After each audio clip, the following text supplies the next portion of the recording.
오늘 본문의 내용은 아주 간단합니다.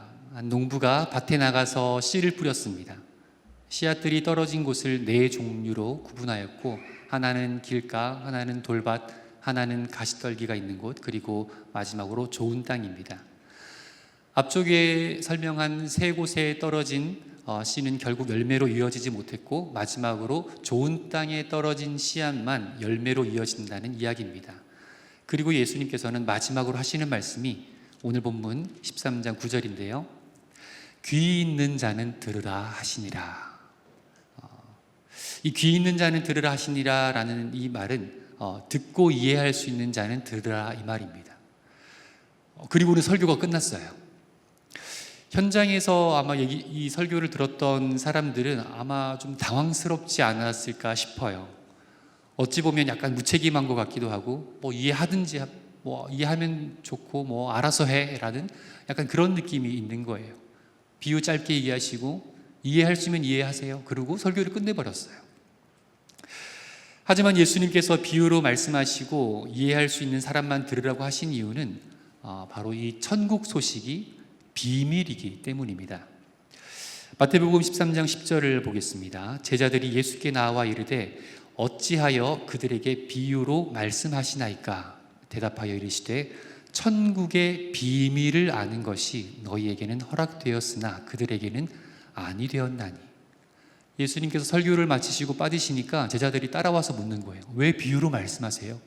설교 이렇게 좀 당황스럽게 하셔도 괜찮으신가요? 했더니 예수님께서 비유이기 때문에, 비밀이기 때문에, 천국의 비밀이기 때문에 그렇다라는 겁니다. 여기서 말하는 비밀은 시크릿이다, 알려지지 않는다 이런 의미가 아니라 미스터리라라는 뜻입니다. 다 듣고 다 보지만 이게 해석이 안 되는 거예요. 이해가 안 되는 것. 시크릿이 아닌 미스터리라는 그 비밀의 말씀이 바로 이 천국 복음이라는 것입니다. 이 씨 뿌리는 비유는 아주 간단한 이야기 같지만 모든 사람이 이것을 이해하고 해석하지는 못한다라고 예수님께서는 말씀하셨어요. 그 이유를 설명하기 위해서 예수님은 이사야의 예언을 언급하시는데요. 오늘 읽진 않았지만 오늘 본문 뒤쪽에 14절을 한번 보겠습니다. 이사야의 예언이 그들에게 이루어졌으니 일러스되 너희는 듣기는 들어도 깨닫지 못할 것이요 보기는 보아도 알지 못하리라. 이 백성들의 마음이 완악하여져서 그 귀는 듣기에 둔하고 눈은 감았으니 이는 눈으로 보고 귀로 듣고 마음으로 깨달아 돌이켜 내게 고침을 받을까 두려워함이라 하였느니라. 아멘. 천국의 비밀을 들어도 이해하지 못하는 이유는 바로 이 마음의 완악함. 여기서 이 완악함이란 말은 둔감하다라는 말입니다. 다시 말하면 마음이 둔하고 귀도 둔하고 눈도 감고 있어서 이 천국의 비밀을 온전히 깨닫지 못한다라는 것이죠. 그래서 우리는 늘 이렇게 간구했으면 좋겠습니다. 하나님, 주님, 나의 눈을 열어주시옵소서. 나의 영적인 눈을 열어주시옵소서. 나의 귀를 열어주셔서 주의 음성을 듣게 하시고 나의 마음이 하나님의 마음을 헤아리고 이해할 수 있게 하옵소서. 하나님의 마음을 닮아가게 하옵소서. 우리가 이 기도를 날마다 드려야 할 것입니다. 우리의 눈과 귀와 마음이 열리고 주의 음성을, 천국의 비밀을 이해하고 받아들일 수 있을 때에 그때 우리에게 복이 임하고 구원이 임하고 하늘의 신비가 우리 삶 가운데 이루어질 것이기 때문입니다. 이제 다시 본문을 보면서 천국의 비밀을 살펴보고 천국을 향한 우리의 소망을 다시 한번 점검해 봤으면 좋겠습니다. 우선 이 비유에서 농부는 하나님을 상징하고 있습니다. 그리고 씨는 하나님의 말씀을 의미합니다. 이 오늘 본문과 평행 본문이라고 하는 같은 내용을 다른 복음서에서 찾을 수 있다면 누가복음 8장인데요. 누가복음 8장 11절에는 이렇게 명확하게 기록하고 있습니다. 이 비유는 이러하니라. 씨는 하나님의 말씀이요. 예수님께서 명확하게 말씀하셨어요. 그러니까 이 농부가 뿌린 씨는 하나님의 말씀이고 그 뿌리는 자가 바로 하나님인 것입니다. 그리고 이 말씀은 또 바로 예수 그리스도이십니다. 요한복음 1장 14절에서는 이렇게 말씀합니다. 말씀이 육신이 되어 우리 가운데 거하심에 우리가 그의 영광을 보니 아버지의 독생자의 영광이요 은혜와 진리가 충만하더라. 이 씨는 하나님의 말씀이며 또 동일하게 이 말씀이 바로 예수 그리스도이십니다. 하지만 저는 이 시에 대하여 하나님의 말씀이 아닌 이 예수님이라는 표현을 좀 쓰면서 설교를 진행하려고 합니다. 하나님의 말씀도 맞고 예수님도 맞지만 왜 예수님이란 표현을 쓰려고 하냐면, 예수님이라고 이 씨앗을 이해할 때 오늘의 본문의 의미가 좀 더 정확하게 명확하게 다가오는 것 같습니다. 하나님의 말씀에는 수많은 종류의 말씀이 있습니다. 그래서 어떤 말씀은 우리가 순종하기도 하고 또 어떤 말씀은 우리가 지키지 못하기도 합니다. 그래서 어떤 말씀은 좋은 땅으로 받아서 또 열매를 맺기도 하고, 어떤 말씀은 이런저런 이유로 열매를 못 맺을 수도 있다고 해석하기 쉽기 때문입니다. 하지만 이 본문의 비유는 궁극적으로 우리의 구원의 문제를 다루고 있습니다. 그렇기 때문에 오직 좋은 땅을 가지고, 다른 그 어떤 땅도 아닌 오직 좋은 땅을 가지고 예수 그리스도를 나에게 모신 사람, 그 사람만이 구원을 누리기 때문입니다. 이제 이 네 종류의 밭을 한 가지씩 좀 살펴보려고 합니다. 우리 성도님들의 마음속에는 어떤 밭이 더 넓은지 한번 돌아봤으면 좋겠습니다. 때로는 가시밭, 때로는 돌밭, 때로는 길가와 같이, 또 어떨 때는 좋은 밭으로 큰 은혜를 누리고, 우리는 이런저런 밭을 가지고 있는데요, 어느 밭이 더 큰지 한번 돌아보기를 원합니다. 그래서 우리가 마지막 날에 이르기 전, 우리 삶의 마지막 그 심판대 앞에 서기 전에 나의 마음밭을 좋은 밭으로 변화시켜서 100배의 결실을 맺을 수 있는 그런 복된 인생 되기를 축복합니다. 길가밭, 돌짝밭, 가시떨기밭 다 갈아엎으시고, 성령으로 갈아엎으시고, 말씀으로 기도로 다 갈아엎으시고, 모두가 다 좋은 땅으로 경작되어지기를 소망합니다. 먼저 첫 번째는 길가에 떨어진 씨앗들입니다. 이런 경우는 말씀을 아예 깨닫지 못하는, 시작조차 안 되는 그런 경우입니다. 바로 예수님을 구주로 믿지 못하는 것입니다. 본문 오늘 마태복음 13장 19절을 한번 보겠습니다. 아무나 천국 말씀을 듣고 깨닫지 못할 때는 악한 자가 와서 그 마음에 뿌려진 것을 빼앗나니 이는 곧 길가에 뿌려진 자요. 예수님께서 뒤이어 제자들에게 해석하시는 내용인데요, 이 길가에 뿌려진 씨가 어떤 것이냐면 악한 자가 와서 그 마음에 뿌려진 것을 아예 빼앗아 버린다라는 거예요. 그래서 깨달을 수 있는, 믿을 수 있는 기회조차 주어지지 않는 것이죠. 가끔 성도님들 중에 하나님께서 천지를 창조하셨다라는 것, 말씀으로 지으셨다라는 것, 그리고 심판하셨다라는 것, 그리고 예수님이 나의 구주라는 것, 이것을 못 믿는 분이 계세요. 교회는 다니고 있지만 이런저런 이유로 이리저리 끌려와서 교회는 다니고 있지만 그게 안 믿어진다라는 거예요. 목사님의 설교가 안 믿어지는 분들이 가끔 계신 것을 보게 됩니다. 그 이유는 바로 이 악한 자가 이 복음의 씨앗을 빼앗아 가기 때문입니다. 말씀이 드려지고 예수 그리스도의 십자가의 복음이 선포되어져도 그것이 귀로는 듣긴 들었는데, 한글로 듣긴 들었는데 그게 믿어지지 않고 깨달아지지 않는 것, 바로 악한 영이 그 말씀을 빼앗아 간다는 거예요. 예수님의 말씀입니다. 그래서 우리에게 이 기도가 필요한 것입니다. 왜냐하면 우리에게는 이 악한 영을 대적할 능력이 도무지 없기 때문입니다. 그래서 전쟁에 능하신 만군의 여호와 하나님께 이 영적 싸움을 맡기는 거예요. 하나님, 악한 영의 공격을 막아주십시오. 복음이 들어가는 것을 방해하는 것을 막아주십시오. 복음이 이해되어지지 않고 믿어지지 않는 저 사람, 저 영혼을 지옥으로 끌고 가려는 악한 영을 주님 막아달라고, 그렇게 우리가 기도해야 하는 것입니다. 우리가 전도하기 전에, 노방 전도하기 전에 왜 기도합니까? 예수님이 좋은 복음 알려주면 당연히 믿어야 하는데 왜 우리가 그것을 위해서 기도하고 안달복달 이렇게 하는 걸까요? 전도할 때 담대함 달라고, 좀 창피함을 좀 이길 수 있게 달라고, 물론 그거 필요하죠. 하지만 가장 중요한 이유는 이 영적 전쟁에서 하나님께서 개입하여 주시고 일하여 달라는 것입니다. 저 지나가는 저 사람, 내가 저 사람의 배경이 어떤지도, 신앙이 어떤지도, 어떤 삶을 살는지도 모르지만, 하지만 복음을 전할 때에 분명한 것은 악한 영이 그것을 막는다는 거예요. 못 듣게 만들고, 듣기 싫게 만들고, 감정을 격동시키고 바쁘게 만들고, 이런저런 이유와 이런저런 형편으로 그 복음이 접근하지 못하도록 막는 것입니다. 저희 아버지는 목사님으로 은퇴하셨는데요, 그런데 모태신앙은 아니었습니다. 저희 아버지가 저희 집안에서 처음 이제 신앙생활을 하셨는데 20대 후반 늦은 나이에 처음 예수님을 믿게 되었습니다. 그때 저희 아버지는 운동선수셔서 굉장히 다혈질의 사람이었습니다. 저와는 완전 극과 극을 달리는, 저는 아주 조용하고 저희 아버지는 다혈질 오브 다혈질의 그런 사람이었습니다.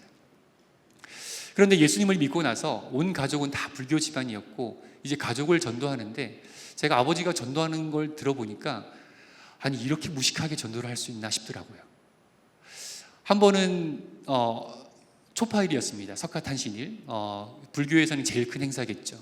저희 할머니가 불교 다니시던 절에서 굉장히 좀 중요한 직분이었던 것 같아요. 제 용어는 모르는데 아마도 교회로 치면 여전도 회장 요 정도 되시는 것 같았어요. 그래서 큰 행사니까 집에 있는 쌀을 다 긁어가지고 없는 형편에 절에 가서 그 큰 행사를 이제 할머니가 이제 진두지휘하면서 막 치르시는 거예요. 그때 아버지가 그 절로 전도를 하러 갑니다. 근데 이 전도를 어떻게 하냐면 뒷산으로 넘어가서 행사가 한참 무르익을 때쯤 기다렸다가 불상이죠. 불상, 높이 솟아있는 불상을 막대기 하나 들고 타고 기어 올라갑니다. 그리고서는 사람들에게 외치는 거예요. 여보시오! 사람들을 부른 다음에 그 불상의 콧구멍에 막대기를 막 찌르면서 이것이 살아있는 신입니까? 이건 죽은 신입니다. 난리가 났죠. 난리가. 사람들 잡으러 오고 아버지는 뛰어내려가지고 뒷산으로 도망가고, 그리고 몇 주간 집을 못 들어갔다고 합니다. 그리고 그 후에 들어갔을 때 위에 큰아버지는 형님들한테 진짜 죽도록 맞았다고 하더라고요. 아니 세상에 이렇게 무식하게 전도할 수 있나. 만약에 저희 아버지의 전도의 스킬과 그런 지혜로 했다면 저희 친가 쪽에는 구원이 없었을 것입니다. 그런데 아버지가 놓지 않았던 것이 끊임없이 기도한 거예요. 기도하고 기도했더니 결국에는 다 권사님 되시고 집사님 되시고 다 예수님 영접하는 그 역사를 보게 되었습니다. 영혼은 구원을 두고 기도하는 분 계신가요? 가족들의 구원, 지인의 구원. 낙심하지 마시고 포기하지 마시고 지치지 마시고 승리할 때까지 기도를 쉬지 않기를 부탁을 드립니다. 악한 영은 이 영혼 싸움에 있어서는 정말 지지 않으려고 해요. 이 영혼을 뺏기지 않으려고 정말 발악을 하는 거예요. 한 영혼이라도 더 지옥 데려가려고 발악을 하는 거예요. 그러기 위해서 우리가 기도가 필요한 것입니다. 두 번째로는 돌밭에 떨어진 씨앗입니다. 이 경우는 말씀은 듣긴 들었어요. 믿어졌어요. 말씀대로 살고 싶어요. 그런데 환난이나 핍박으로 인해서 넘어지고 실패하는 경우입니다. 본문 마태복음 13장 20절을 보겠습니다. 돌밭에 뿌려졌다는 것은 말씀을 듣고 즉시 기쁨으로 받되 그 속에 뿌리가 없어 잠시 견디다가 말씀으로 말미암아 환난이나 박해가 일어날 때에는 곧 넘어지는 자요. 말씀에 순종하고 말씀대로 살고 싶은데, 그런데 그렇게 하려다 보니까, 그렇게 예수님만을 붙잡고 살려다 보니까 핍박을 받게 됩니다. 사탄의 공격을 받게 되고 회방을 경험하게 됩니다. 왜냐하면 이 악한 영들이 그냥 예수님 잘 믿게, 아유 너 이제 예수님 믿는구나, 그래 잘 가라, 이제 우리는 안녕, 이러지 않아요. 그 생이 끝나기까지 끊임없이 또 찾아오고 또 찾아오고 또 공격하고, 언제 한번 약점 없나, 어디 약점 없어서 내가 찌르면 넘어질 거 없나, 끊임없이 호시탐탐 노리는 것이 바로 악한 영이기 때문입니다. 그래서 그 생이 끝나기 전까지는 방관하지 않고 끊임없이 공격을 퍼붓는 거죠. 그래서 우리가 큰 은혜 받을 때, 크게 구원을 경험할 때, 이제 믿기로 결단할 때, 예수님 믿으려고 할 때, 어떤 다짐을 할 때, 그 뒤에는 항상 악한 영의 공격이 따라오기 마련입니다. 항상 무언가 삐그덕거리고 불협화음이 생기기 마련이에요. 한 3주, 4주, 한 달도 안 된 것 같은데요. 저는 이제 집에서 제가 이제 새벽에 이제 알람을 맞춰야 되니까 아이들 깰까봐 저는 이제 거실에서 혼자 잠을 잡니다. 잠잘 때는. 그리고 안방에서는 아내와 아이 둘이 같이 자고 있는데요.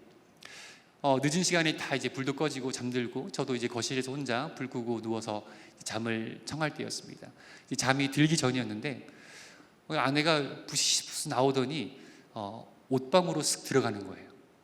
그래서 누워가지고 옷방에 이 시간에 왜 들어가지? 그리고 이제 누워서 잠을 청하려는데 갑자기 막 흐느끼는 소리가 나는 거예요.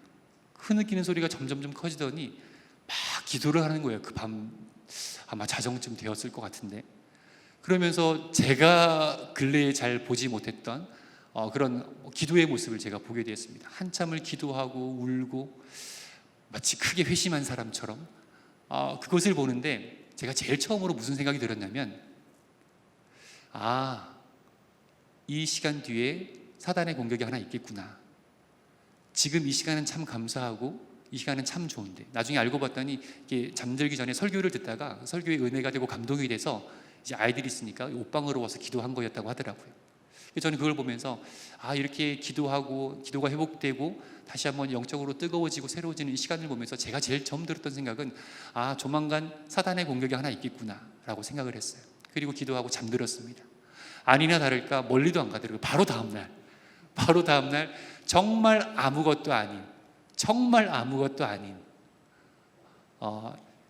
부끄러워서 말은 못하겠지만 정말 아무것도 아닌 그것 때문에 이렇게 격노하는 걸 보게 됐어요. 막 화가 나서 감정이 수습이 안 되고 또 감정이 또 저에게까지 오더라고요. 저는 근데 바로 이제 해석이 되니까 저는 뭐 전혀 동요하지 않고 어제 이해를 이야기하면서 착착착 이제 설명을 해줬습니다. 그래? 그러면서 이제 마음을 추스리고 다시 한번 또 리듬을 다시 정상적으로 타기 시작했어요. 우리가 영적으로 살려다 보면 큰 은혜를 받고 뭔가 다짐을 하고 결단을 하고, 또 여기 새로 직분 받으신 분들 계시죠? 내가 직분을 받고 새로운 마음의 다짐이 있을 거예요. 그것이 뭐 시간의 다짐이든 헌신의 다짐이든 헌금의 다짐이든 무엇이든 간에 무언가 주님과 더 가까워질 때는 반드시 악한 영들은 경계하고 놀라면서 그것을 다시 뒤로 돌이키려고 애를 쓰는 것입니다. 이것을 분별하고 우리가 깨어 기도해야 할 것입니다. 혹시 이것 때문에 넘어져서 아직 일어나지 못한 분 계시다면 속은 거예요. 그걸 다시 돌이켜야 됩니다. 다시 사단의 속임수를 간파하고 다시 주님께로 와서 예전의 그 기도를 회복하고 예전의 그 하나님과의 사랑을 회복하고 예전의 그 예배와 신령한 거룩한 삶을 회복하시기를 축복합니다. 세 번째로는 가시떨기에 떨어진 씨앗입니다. 이 경우는 세상의 염려와 재물의 유혹에 의해서 말씀이 열매 맺는 것을 방해받는 경우입니다. 열매는 맺고 싶어요. 신앙대로 살고 싶은데 이 세상의 염려와 재물의 유혹 때문에 그것이 방해를 받는 겁니다. 마태복음 13장 22절을 보겠습니다. 가시떨기에 뿌려졌다는 것은 말씀을 들으나 세상의 염려와 재물의 유혹에 말씀이 막혀 결실하지 못하는 자요. 세상의 염려와 재물 두 가지가 나왔는데요. 세상의 염려는 우리가 흔히 직관적으로 부정적인 것이라고 바로 인식이 됩니다. 하지만 재물에 대해서는 우리는 보통 긍정적인 것이라고 생각을 해요. 재물이 풍요로워지고 잘 풀리는 것, 당연히 좋은 것이죠. 하지만 이 둘 다 우리 신앙생활에 큰 독이 될 수 있습니다. 너무 힘든 세상의 염려, 너무 고달픈 시련, 어려운 환경, 이것들은 우리를 신앙에서 넘어지게 할 수 있기 때문에 우리는 예수님의 가르침을 따라서 이렇게 기도해야 됩니다. 우리를 시험에 들게 하지 마옵시고. 왜냐하면 그 시험이, 그 고난이, 시련이 우리를 넘어뜨리기 때문입니다. 또 자번의 말씀처럼 가난하게도 마옵시고 부하게도 마옵시고 이라는 말씀에서 부하게도 마시옵고라는 이 기도가 우리에게서 자연스럽게 안 나온다면 우리 마음속 어디 한켠에는 그 부를 갈망하는 게 있는 거예요. 그냥 그 부를 갈망하는 거예요. 그냥 원하는 거예요. 우리에게서 이 기도가 나오지 않는다면 일단 우리는 경고등을 켜야 돼요. 나는 아직 재물에 대해서는 자유롭지 못하구나. 나는 재물에서는 아직 연약함이 있구나. 그래서 풍요로운 재물이 반드시 복이 아니라 우리에게 독이 될 수 있다는 것입니다.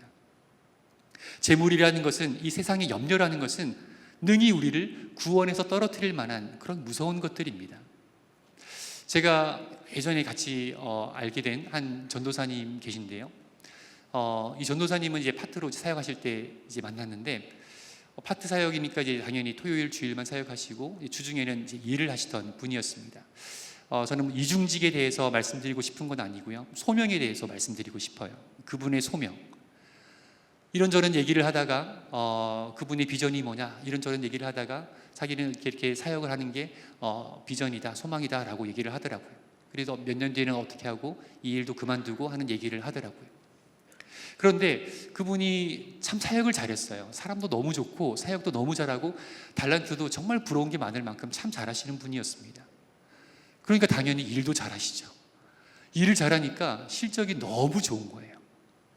실적이 너무 좋으니까 수입이 너무 많은 거예요. 예감이 오시나요? 그걸 놓지를 못하시는 거예요. 물론 각자의 부르심이 다르고 하는 일이 다르지만 이분은 이미 본인도 알아요. 사역으로 뛰어들어야 되고 내가 할 일이 무엇인지, 그리고 그걸 하고 싶다는 것도 알아요. 그런데 놓지를 못하는 거예요. 가난하게도 맛이 없고 부하게도 맛이 없고, 이 기도가 자유로울 때까지, 이 기도가 내 입에서 자연스럽게 나올 때까지 우리는 경계를 늦춰서는 안 될 것입니다. 깨어서 나의 부족함을 보고 깨어서 나를 각성시키고, 그렇게 주님 의지해서 우리가 이 혼란한 세상에서 세상의 염려에도 넘어지지 말아야 할 것이며 재물의 유혹에도 넘어지지 말아야 할 것입니다. 오직 말씀과 기도로만 이것을 분별할 수 있기에 우리 성도님들, 기도와 말씀 쉬지 말고, 우리가 언제 어떻게 될지 아무도 몰라요. 언제 우리가 부하게 될지, 언제 또 어려움에 처하게 될지 우리는 모릅니다. 그러기에 늘 기도와 말씀으로 무장해서 어떠한 환경에 놓이고 어떠한 공격이 온다 하더라도 분별하면서 승리할 수 있기를 주님의 이름으로 축복합니다. 마지막으로 말씀을 깨닫고 결실하는 경우입니다. 우리 모두가 원하는 거죠. 마태복음 13장 23절입니다. 좋은 땅에 뿌려졌다는 것은 말씀을 듣고 깨닫는 자니 결실하여 어떤 것은 100배, 어떤 것은 60배, 어떤 것은 30배가 되느니라 하시더라. 읽으셨던 것처럼 이 좋은 땅을 가진 사람은 말씀을, 복음을, 예수 그리스도를 받아들였을 때, 믿었을 때에 그대로 깨닫고 결실까지 이루은 사람입니다. 그런데 주의해야 될 것은 깨닫기만 해서는 안 된다는 거예요. 사실 알고 보면 앞에 있는 가시떨기밭, 돌짝밭 다 깨달은 사람들이에요. 그렇게 믿고 싶었어요. 예수님을 붙잡고 살고 싶었는데 세상의 염려와 재물의 유혹과 핍박과 바삐기 때문에 그것을 끝까지 붙잡지 못한 사람들입니다. 좋은 땅에 뿌려졌다는 것은, 좋은 땅을 가진 사람은 예수님을 붙잡았을 때 그것을 놓지 않고 끝까지 결실까지, 열매까지 이루어낸 사람이 바로 주님 앞에 인정받는다는 것이죠. 깨달은 대로, 은혜 받은 대로, 믿어지는 대로 그렇게 살아서 열매를 맺어야 됩니다. 예수님을 내 심령에 뿌리내린 사람답게 예수님을 삶 속에서 열매로 드러내고 맺어야 합니다. 행함이 없는 믿음 들고 주님 앞에 서봤자 오히려 책망만 듣게 될 것입니다. 행함이 없는 믿음은 죽은 믿음입니다. 순종이 없는 믿음은 죽은 믿음인 것입니다. 마가복음 5장에 보면 혈루증을 앓던 여인의 이야기가 나옵니다. 이 여인의 처한 상황이 너무도 비참하고 아무런 소망이 없이 정말 바닥의 인생을 살고 있을 때 예수에 대한 소문을 듣습니다. 그리고 믿음이 생겼어요. 아, 저분에게 가면, 저분을 내가 붙잡으면 내가 낫겠구나, 내가 구원받겠구나 깨달았어요. 믿었어요. 그래서 이 여인이 어떻게 했나요? 주저앉고 기도만 하고 앉아 있었나요? 아니요. 예수님께 쫓아갔어요. 거기에는 많은 장애물이 있었습니다. 부정한 여인으로서 군중을 비집고 들어가야 되고, 시선과 너 여기 왜 왔냐? 그리고 허락도 없이 예수님을 만져야 돼요. 여러 가지 장애물이 있고 벽이 있었지만 그럼에도 이 여인은 그 믿음이 그 여인을 움직여서 끝내는 예수님을 붙잡게 되었습니다. 그때 예수님이 뭐라고 하시냐면 너의 믿음이 너를 구원하였다 그러세요. 너의 믿음이 너를 여기까지 이끌어왔고 사람들의 시선을 극복해냈고 장애물들을 넘어왔고 여기까지 와서 나를 붙잡았으니 내가 너의 믿음을 인정하겠다. 구원도 임하고 평안도 임하고 네 병에서 놓여 건강할지어다. 놀라운 축복을 이 여인은 받게 됩니다. 우리는 당연히 좋은 땅을 기대합니다. 내 마음밭이 좋은 땅이었으면 좋겠어요. 그런데 그 좋은 땅을 가지고 결실을 맺고 열매를 맺기가 또 쉽다면 쉽겠지만 또 한편으로는 여간 어렵지 않은 게 아닙니다. 왜냐하면 그 말씀을 붙잡고 가기에 내 육신이 너무도 살아있거든요. 내 안에 육신의 소욕이 너무도 팔팔팔 살아있거든요. 성령의 소욕을 따르자니 정말 세상을 돌아볼 때에 놓쳐야 될 것, 보내야 될 것이 너무도 많거든요. 너무도 아깝고 너무도 미련이 남거든요. 이 중간에선 우리 우왕좌왕하는 우리가 다시 한번 오늘 결단하기를 소원합니다. 우리의 시선을 어디에 둬야 될까요? 바로 저 천국에 둬야 됩니다. 저 천국이 보이지 않고 이 세상에 우리의 시선이 꽂히게 되면 당연히 그곳을 향해서 내가 시간도 쓰게 되고 마음도 쓰게 되고 내 삶을 그쪽으로 향하게 되는 거예요. 자꾸자꾸 우리의 시선을 하늘로 돌려야 됩니다. 주님 계신 저 하늘나라, 그곳으로 우리가 시선을 돌릴 수 있기를 원합니다. 사랑하는 상당교회 성도 여러분, 천국이 있다는 것을 믿으십니까? 천국이 있다는 것을 믿으십니까? 천국이 있다는 믿음 때문에, 그 믿음 때문에 여러분의 삶은 어떻게 바뀌었습니까? 천국이 있다는 그 믿음 때문에 내 삶의 어떤 부분에 변화가 있었고, 나의 삶의 방향이 어떻게 바뀌었고, 나의 시선이 어디로 향하고 있으며, 나의 삶에서 어떤 부분이 달라졌습니까? 천국을 믿고 소망한다면 우리의 삶은 반드시 열매 맺는 삶으로 이어져야 합니다. 내가 예수님을 모셔드렸을 때 내 삶에서 예수님을 맺어야 돼요. 예수님의 말이 나와야 되고 예수님이 원하는 삶이 내 손끝에서 나와야 됩니다. 왜 용서가 안 될까요? 내 안에 예수님을 열매 못 맺는 거예요. 왜 분노가 나올까요? 왜 미움이 나올까요? 왜 세상을 사랑하게 되고 돈을 사모하게 되고 더럽고 추한 음란을 즐거워하게 될까요? 내 안에 예수님이 열매 맺어지지 않는 거예요. 하나님께서는 분명히 말씀하셨습니다. 열매를 맺는 자만이, 결실까지 이어가는 자만이, 그런 자가 구원을 얻게 될 것입니다. 이 영적인 싸움에서 우리의 몸과 마음과 시선, 우리의 온 삶을 주님께로 고정하여, 그래서 우리가 주님 앞에 섰을 때에 칭찬받는 신앙, 잘 살았구나, 잘 갖고 왔구나, 잘 열매를 맺었구나, 그렇게 인정받는 우리의 신앙이 될 수 있기를 소망합니다. 참 좋으신 하나님 아버지, 감사합니다. 이 땅을 살아가지만 저희들 천국에 대한 소망을 품고 살아가기를 원하오니, 하나님 우리의 믿음의 시선을 언제나 높은 곳, 하나님 더 주님께서 기뻐하시는 곳에 두며 주님의 말씀을 쫓아 살아가는 하나님의 거룩한 백성들 다 되게 인도하여 주시옵소서. 나라 민족을 위해서 기도하였고 세계 선교를 위해서 기도하였고, 하나님 참으로 한국 교회를 위해서, 상당 교회를 위해서 기도하였습니다. 우리의 간절한 기도가 응답되게 도와주시고 하나님의 뜻 안에서 편만하게 이루어질 수 있도록 주님 붙잡아 주시고 역사하여 주시옵소서. 특별히 환우들을 위해서 기도하였습니다. 하나님 상한 갈대를 꺾지 않으시고 꺼져가는 심지를 끄지 않으시는 아버지 하나님, 저들을 불쌍히 여겨 주시옵소서. 하나님 저들을 긍휼히 여겨 주시옵소서. 머리부터 발끝까지 주님의 보혈의 손길로 어루만져 주시고 오장육부 배부기 수간 곳에 있는 모든 연약한 것들을 나사렛 예수 그리스도의 보혈의 능력으로 일일이 씻어주시고 하나님 어루만져 주실 때에 급속한 치유가 있게 하여 주시옵소서. 하나님 불쌍히 여겨 주시며, 하나님 참으로 성전 미문 앞에서 구걸하며 평생 일어나지를 못했던 안진뱅이에게 참으로 은과금은 없지만 나사렛 예수 그리스도의 이름으로 일어나 걸으라고 할 때 발목에 힘을 얻어 그가 걷고 뛰며 하나님을 찬미했던 놀라운 사도행전의 역사와 기적이 우리 가정과 일터에서 일어나도록 주님 축복하여 주시옵소서. 하나님 언제나 성령 충만한 삶을 살아가기를 원합니다. 말씀의 사람으로 살게 하시고 하나님 날마다 엎드리며 겸손하게 주님 앞에 나아가는 기도하는 사람들 다 되게 도와주시옵소서. 주님 우리의 감정과 생각과 이성과 판단이 언제나 하나님의 뜻 가운데 장악되게 도와주시고 하나님의 뜻을 더욱더 우선시하는 평생의 예배자들로 살아가도록 주님 축복하여 주시옵소서. 이번 주일 예배를 주님 앞에 의탁을 드립니다. 대림절 첫 번째 주일입니다. 하나님 온 땅이 흑암 가운데 있고 소망이 없는 이 땅 가운데 주님께서 참된 생명의 빛이 되어주시고 참된 화평의 왕으로 이 땅에 좌정하셨습니다. 그 주님을 만나고 기다리는 하나님의 거룩한 백성들 다 되게 인도하여 주옵소서. 특별히 이 공간과 장소가 가득가득 차고 넘치게 도와주시며 하나님을 찬양하며 준비된 예배자로 영과 진리로 주님을 찬양하는 하나님의 거룩한 백성들 다 되게 주님 역사하여 주시옵소서. 평생의 예배자가 되며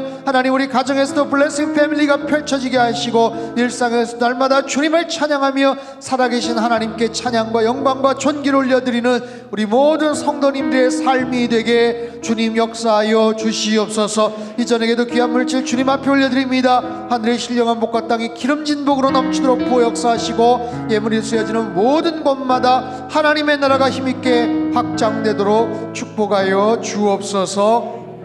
이제는 우리 주 예수 그리스도의 크신 은혜와 하나님 아버지의 극진하신 사랑하심과 성령님의 교통하심의 역사가 이 땅에서도 발을 딛고 살아가지만 천국을 날마다 소망하며 평생의 예배자로 살아가기를 간절히 바라는 주님 앞에 예배드린 모든 주의 백성들, 그들의 가정과 일터와 건강과 자녀들이 앞길 위해 이 나라 민족 흩어진 모든 열방 위에 이제로부터 영원토록 함께 하시기를 간절히 축원하옵나이다. 아멘.